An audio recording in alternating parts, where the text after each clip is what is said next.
नमस्कार, मैं ज्योति श्रीवास्तव। आप देख रहे हैं सी न्यूज भारत। खबर मोतिहारी से है, जहां जैसे जैसे लोकसभा का चुनाव नजदीक आ रहा है, वैसे वैसे अब जिले में राजनीतिक सरगर्मी तेज हो गई है और राजनीतिक दल और नेता अपनी अपनी जमीन तलाशने में जुट गए हैं और अपने अपने कार्यकर्ताओं की गोलबंदी और जनता के बीच जाने लगे हैं। इसी कड़ी में वैशाली के पूर्व बाहुबली सांसद रामा सिंह मोतिहारी के उद्योगपति नीरज सिंह के आवास पर पहुंचे, जहां रामा सिंह के सम्मान में अभिनंदन समारोह का आयोजन किया गया, जहां माला पहनाकर उनके समर्थकों ने उनका भव्य स्वागत किया। रामा सिंह अपने भारी लाभ लश्कर के साथ मोतिहारी पहुंचे थे, जहां ढोल नगाड़ों के साथ उनका अभिनंदन किया गया। उसके बाद रामा सिंह ने शिवहर और मोतिहारी लोकसभा क्षेत्र के लोगों के साथ बैठक की। रामा सिंह आगामी लोकसभा चुनाव को लेकर अपनी जमीन तलाशने में जुट गए हैं। हालांकि क्षेत्रीय बाहुल्य क्षेत्र शिवहर लोकसभा सीट पर भी उनकी नजर है। उसी को लेकर आगामी 4 दिसंबर को पटना में रामा विचार मंच द्वारा आयोजित संकल्प महासम्मेलन में वो पूर्वी चंपारण जिला से ज्यादा लोगों की सहभागिता सुनिश्चित कराने के लिए निमंत्रण देने आए थे। इस मौके पर पूर्व सांसद रामा सिंह ने कहा कि शिवहर, मोतिहारी और वैशाली के लोगों का मुझे स्नेह मिलता रहा है। पिछले 40 साल से इस धरती से मैं जुड़ा हुआ हूं और व्यक्तिगत रूप से यहां के लोगों से मुझसे लगाव और प्यार है। चुनाव के लिए अभी तय नहीं किया हूं। वहीं उद्योगपति नीरज सिंह ने कहा कि हम लोग संकल्प लिए हैं कि शिवहर और मोतिहारी से हम लोग हजारों की संख्या में 4 दिसंबर को पटना जाकर कार्यक्रम को सफल बनाएंगे। आज वैशाली के पूर्व सांसद श्री रमा किशोर सिंह जी का बापू के कर्म भूमि पे हम लोग भव्य स्वागत किए हैं और इन्होंने जो 4 दिसंबर को मिलर हाई स्कूल में संकल्प यात्रा जो का आयोजन किए हैं, इसमें हम लोग संकल्प लिए हैं कि शिवहर और मोतिहारी दोनों से ये कार्यक्रम, शिवहर तो मेरी जन्म धरती है, कर्म भूमि मेरा मोतिहारी है, लेकिन शिवहर और मोतिहारी से भारी संख्या में हजार की संख्या में हम लोग इस संकल्प यात्रा को सफल बनाएंगे। किस चीज़ का संकल्प लिया के लिए ये यात्रा किया गया है? हम लोग ये यात्रा जो है अभी हम लोग रामा मंच के द्वारा जो हो रहा है और हम लोग हमारे जो गार्जियन हैं रामा किशोर सिंह जी, अभी उनके निर्देशानुसार से हम लोग चल रहे हैं। बाकी जो आगे अब 4 दिसंबर को बाकी फैसला लिया जाएगा कि बाकी आगे क्या हो रहा है। संकल्प यात्रा का उद्देश्य क्या है जी? अभी हम लोग का उद्देश्य है कि संकल्प यात्रा को भारी से भारी संख्या में ऐतिहासिक बनाने का संकल्प लिए हैं हम लोग आज मोतिहारी में। चंपारण आने का क्या उद्देश्य, क्यों आए? चंपारण ऐतिहासिक धरती है और इस ऐतिहासिक धरती पर हमारा संबंध यहाँ के लोगों से बहुत पुराना रिश्ता है। आज से नहीं बल्कि मैं समझता हूँ कि हमारी उम्र 15 वर्ष रही होगी। उस समय से मैं इस धरती पर तमाम लोगों से जुड़ा हुआ हूँ और आज आने का प्रमुख उद्देश्य हमारा 4 दिसंबर को एक संकल्प महासम्मेलन का आयोजन किया गया, जो रामा विचार मंच के द्वारा उस कार्यक्रम का आयोजन है।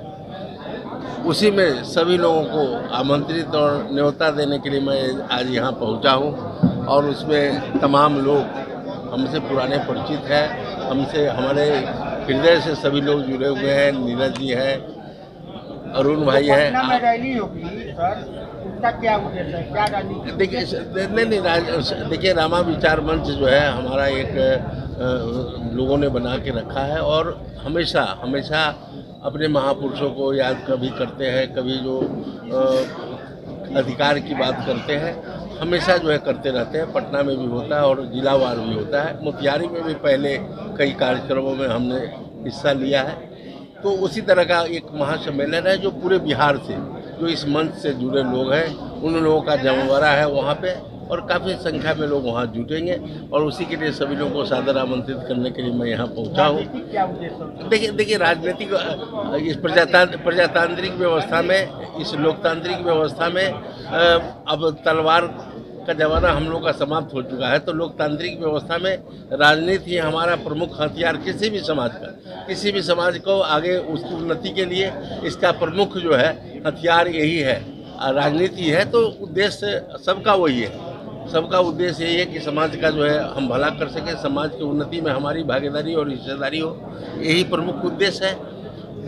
नीतीश जी ने जातीय और आर्थिक सर्वेक्षण जो पेश किया उसमें सवर्णों की स्थिति जो है वो काफ़ी दयनीय दिखाई जा रही है। बावजूद इसके आरक्षण का दायरा बढ़ाने का लाभ सवर्णों को नहीं मिल रहा है। देखिए सरकार ने तो अभी कहा है कि 10% हम सवर्णों को भी जो है आरक्षण देंगे। 10% केंद्र सरकार ने जो दिया था उसी का लाभ मिल रहा है, उसमें दे तो अभी यहाँ कहा हो, और इनके अधिकार क्षेत्र से, बिहार सरकार के अधिकार क्षेत्र से बाहर का विषय है ये। इस पर तो जो फाइनली जो आएगा वह केंद्र सरकार का होगा, ये सिर्फ राज्य सरकार का विषय नहीं है। सरकार के इस निर्णय से क्या खुश है, क्या समाज खुश है? देखिए एक बात बता दे रहे हैं, समाज को दुखी करने वाला लोग हमेशा जो है दुखी रहता है, कोई भी व्यक्ति हो। जो संकीर्णता के दायरे में किसी भी तरह का राजनीति करने वाला लोग है वह दुखी ही रहता है, कभी खुश नहीं रह सकता। शिवहर से चुनाव लड़ने, देखिए शिवहर और वैशाली तो मैं बहुत चुनाव लड़ा हूँ, शिवहर का भी है, और शिवहर के लोगों का, मोतिहारी के लोगों का अपार स्नेह हमारे साथ राज से नहीं। मैंने कहा कि मैं 40-45 वर्षों से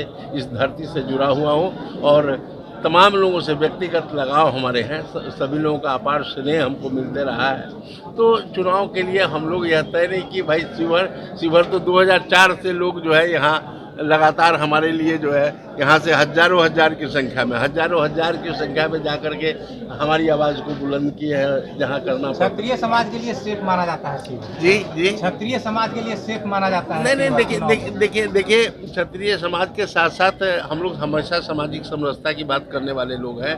हम लोग के साथ सभी जाति और मजहब के लोग हैं। यहीं पे आप देखेंगे तो सभी लोग आए हैं, सभी लोग हैं यहाँ बैठे हुए, अरुण भाई बैठे हुए, राम प्रवेश जी बैठे हुए हैं, सब लोग से आ रहे हैं, आनंद मोहन भी वहीं से आ रहे हैं, कैसे होगा? देखिए उस पर हमारी कोई प्रतिक्रिया। यह देखिए यह हम पार्टी के नेता नहीं हैं, पार्टी के सर्वे सर्वा हम नहीं है। यह निर्णय पार्टी को करना है कि कौन आएंगे कौन नहीं आएंगे, यह पार्टी का निर्णय होगा, और उस पर हमारा निरर्थक वक्तव्य कुछ भी नहीं है। आप किस पार्टी से आ रहे हैं? जी आप किस पार्टी से? आप हम किस पार्टी में हैं अभी आप बताइए, आप हमको किस पार्टी में जान रहे हैं बताएं। हम लोग पार्टी बदलने वाले लोग नहीं हैं कि हम लोग का घर जो है जो होता है मजबूत घर होता है, और एक ही घर रहा है हमारा आज तक। जो है पार्टी बदलने जैसा कोई भी कार्यक्रम मेरा नहीं रहा है। मेरा 33 वर्षों का चुनावी इतिहास है, और मैं पार्टी बदल के आज तक उस तरह का कोई भी हमारी गतिविधि है, कोई भी हमारा संदेश कभी आप लोगों को नहीं मिला हो। Thank you. मोतिहारी से सी न्यूज संवाददाता सचिन कुमार अंशु की रिपोर्ट। बता दें कि अभी लोकसभा चुनाव में भले ही वक्त हो, लेकिन दलों ने तैयारियां तेज कर दी हैं ताकि चुनाव का समय आते ही जंग की तैयारी पक्की रहे। फिलहाल इस खास रिपोर्ट में बस इतना ही। देश दुनिया की तमाम खबरों को जानने के लिए आप देखते रहिए सी न्यूज भारत।